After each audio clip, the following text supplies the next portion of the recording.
몇 달 나오신 분 같아요. 네. 아니, 그러기가 쉽지 않은데 정말 이렇게 편안하게 잘 계셔줘서 감사합니다. 예. 처음 오신 분들이 이렇게 보통 인상을 쓰고 앉아있으면 강의하기 힘들거든요. 네, 141번째 향기 노트입니다. 제목 한번 읽어보실래요? 시작. 큰 스승을 만나는 것보다 더 큰 삶의 기쁨. 우리 앞에 그 장현 씨가 강의하면서 내 인생의 one thing, 단 하나가 뭐냐고 저한테만 안 물으시던데 저는 강의가 아니고요. 이 큰 스승이 되는 겁니다. 제가 이 사명이 인재 서포트잖아요. 저로 인해서 이렇게 훌륭한 제자들이 많이 나오면 그게 제일 큰 보람일 것 같아요. 그게 제 삶의 원칙입니다. 예. 오늘 제목도 마침 그렇게 정해져 있네요. 이 큰 스승을 만나는 것보다 더 큰 삶의 기쁨이 뭘까? 그리고 민간 도교라고 들어보셨죠? 도교. 민간 도교에 보면 이 민간에서 흐르는 도교의 전설이 있는데 이 전설에 8선이 있어요. 우리말로 하면 8명의 신선이라고 하죠. 8명의 신선 이름이 여동빈, 조국구 이렇게 8명이 있습니다. 그림을 보면 각각 이렇게 칼도 들고 있고 부채도 들고 있고 꽃도 들고 있고 연꽃도 들고 있고 이 단음에 다 역할이 있습니다. 이 역할은 찾아보시기 바랍니다. 이 8명의 신선 중에 가장 유명한 신선이 여동빈이라는 신선이거든요. 확대해서 보면 이렇게 생겼는데 이 여동빈이라는 신선이 왜 가장 유명하냐 하면 등에 가지고 있는 칼 가지고 사람들의 근심 걱정을 이렇게 다 잘라준다고 해요. 그리고 뭔가 이 사람들이 소원을 빌면 이 여동빈 신선은 잘 들어준다고 합니다. 그래서 이 민간 도교에 나오는 8선 중에 가장 유명한 신선은 여동빈이라는 신선입니다. 이 신선이 자기 도수를 이제 물려주려고 제자를 찾았어요. 그 제자가 있어야 그 도술이 이어지잖아요.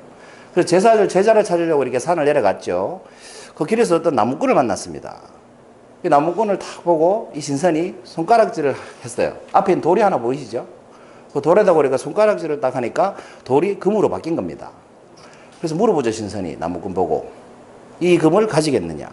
뭐라고 하시겠습니까, 여러분 같으면? 가진다고 하겠죠. 근데 이 나무꾼이 싫습니다, 그러는 거예요. 이제 제자 삼을 만하다라는 생각이 들었어요. 왜냐하면 물욕이 별로 없으니까. 이 새 속에 물 들어있으면 제자로 삼을 수가 없잖아요. 신선이 될 수가 없지 않습니까? 그래서 좀 더 테스트 해보기로 하고 좀 더 큰 돌을 가지고 금을 만들었어요. 이 돌을 가지겠느냐? 이 금을 가지겠느냐? 그랬더니 싫습니다, 그러는 거예요. 좀 더 마음에 들었어요. 그래서 이번에는 큰 바위를 금으로 만들었습니다. 이 금을 가지겠느냐? 이 정도 금이면 네가 평생 호의호식할 수 있는데 가지겠느냐? 했더니 이 나무꾼이 싫습니다, 그러는 겁니다. 그래서 신선이 드디어 내가 쓸만한 제자를 찾았구나. 새 속에 물들지 않는 물욕이 없는 제자를 찾았구나 하고 물어보죠, 마지막으로. 어째서 이렇게 큰 금덩이를 너는 갖지 않으려고 하느냐라고 했더니 나무꾼이 뭐라고 했을까요? 나무 주세요. 아니요. 저는 금이 아니라 그 손가락을 갖고 싶습니다. 라고 했답니다. 알고 봤더니 정말 물욕이 강한 나무꾼이었던 겁니다. 이 이야기를 보니까 간디가 한 말이 생각이 납니다. 마하트마 간디 아시죠? 이 간디가 이런 말을 하셨어요. 한번 읽어보세요. 시작. 지구는 인간의 기본 욕구를 충족하기에는 풍요로운 곳이지만 인간의 탐욕 앞에서는 매우 궁핍한 곳이다. 그러니까 이 인간의 탐욕이라는 것은 지구를 다 줘도 채우지 못할 만큼 끝이 없다는 겁니다. 그러니 신선이 되기가 얼마나 힘들겠습니까? 이 세속을 내려놓는다는 게 정말 힘들다는 거거든요. 그 명예를 쫓으면 그 명예를 이룰 수 있겠지만 그 명예를 이루고 나면 또 다른 명예를 쫓기 때문에 죽을 때까지 끝이 없습니다. 그래서 결코 만족할 수가 없게 되죠. 그걸 만족할 수 있는 사람이라야만 성인이 되거나 신선이 될 수 있는데 그만큼 찾기가 힘들다는 겁니다. 자, 이쯤에서 질문을 하나 드려볼게요. 다음 중 뭐가 더 어렵겠습니까? 1번은 큰 스승을 만나는 거, 2번 큰 제자를 만나는 거.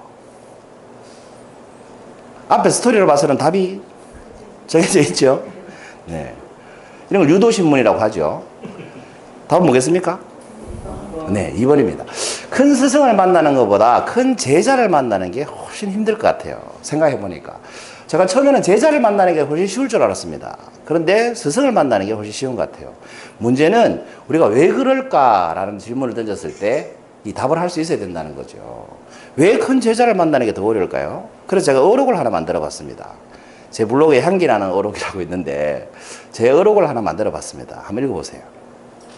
시작. 제자는 나보다 나은 사람을 스승으로 두고 싶어 하지만 스승은 나보다 못난 사람을 제자로 맞이하여 나보다 나은 사람으로 만들고 싶어 한다. 제자는 나보다 나은 사람을 찾죠. 뭐 때문에? 내가 잘 되려고. 스승이 잘 되려고가 아니고 내가 잘 되려고 스승을 찾습니다. 그래서 항상 나보다 나은 사람을 찾죠. 그리고 그 스승을 찾다가 그 스승이 더 이상 필요 없어지면 버리죠. 그렇지만 스승은 나보다 나은 사람을 제자로 맞이하는 게 아니죠. 항상 스승의 제자는 나보다 못한 사람이지 않습니까? 그렇지만 이 제자를 어떻게든 키워가지고 더 뛰어난 사람으로 만들고 싶어 하죠. 나보다 더 뛰어난 사람으로 만들고 싶어 한다는 거죠. 그래서 우리가 이제 청출어람이란 말이 있는데 이 청출어람은 현실적으로 거의 불가능합니다. 제가 여러 번 얘기해 주시는데 왜 불가능하냐면 스승은 1시간을 가르쳐주면 이 1시간을 가르쳐준 내공이 1시간에 쌓인 게 아니죠. 10년의 내공을 1시간에 가르쳐주면 제자는 그 1시간 배운 것을 다 기억하지조차 못한다는 겁니다. 그래서 청출어람은 거의 불가능하죠. 그래서 스승이 도와줘야만 뛰어넘어갈 수 있는데 여기서 말하는 건 실력을 말하는 게 아닙니다. 예를 들면 여러분 로키 5라는 영화 보셨습니까? 로키 시리즈. 이 영화가 개봉한 게 1990년도더라고요. 시간이 벌써 그만큼 흘렀나 싶은데 이 로키 5라는 영화에 보면 로키가 이제 뇌에 이상이 생겨서 은퇴를 하게 됩니다. 은퇴를 하고 재산도 그 회계사, 로키 회계사가 다 들고 날려버려가지고 다시 빈민가로 가서 복싱 트레이너 생활을 하게 되죠. 거지처럼. 그런 트레이너 생활을 하는 가운데 신인 권투 선수가 한 명 찾아왔어요. 아까 제가 이름 외우라고 그랬죠? 뭐라고요? 그 토미라는 신인 권투 선수가 찾아옵니다. 자기를 좀 키워달라고. 로키가 이 토미가 하는 짓을 보니까 참 마음에 들었어요, 처음에. 열정도 많고, 노력도 열심히 하고. 그래서 처음에는 거절하다가 키우기로 마음먹었습니다. 그리고 열심히 트레이닝을 시켜서 이렇게 승승장구하고 있었어요.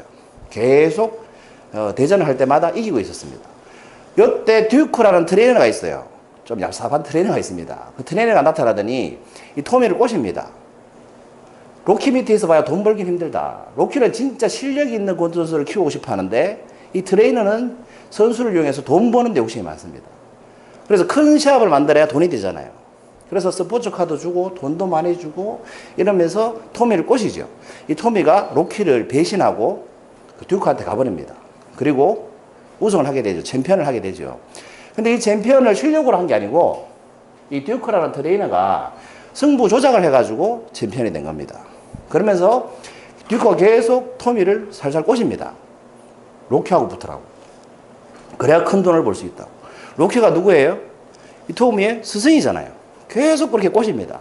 이 한번 배신한 제자니까 돈 욕심 때문에 배신했으니까 솔깃하겠죠. 근데 로키는 응하지 않습니다. 또 내 문제도 있고. 그리고 이 토미가 챔피언 벨트를 딸 때 방송을 보면서 로키가 혼자 집에서 아내하고 둘이 TV를 보면서 토미하고 똑같이 권투를 하는 모습이 나옵니다. 이 영화를 보면. 제가 아직도 기억이 나는데. 이 로키가 왼손 잽을 날리면 토미가 TV에서 왼손 잽을 날리는 거죠. 그 가르친 대로 토미가 하고 있다는 겁니다. 그러면서 토미가 이기는 거죠. 그만큼 로키는 이 제자를 아꼈습니다. 그리고 마지막에 챔피언 벨트를 따고 나서 이제 아나운서가 묻습니다.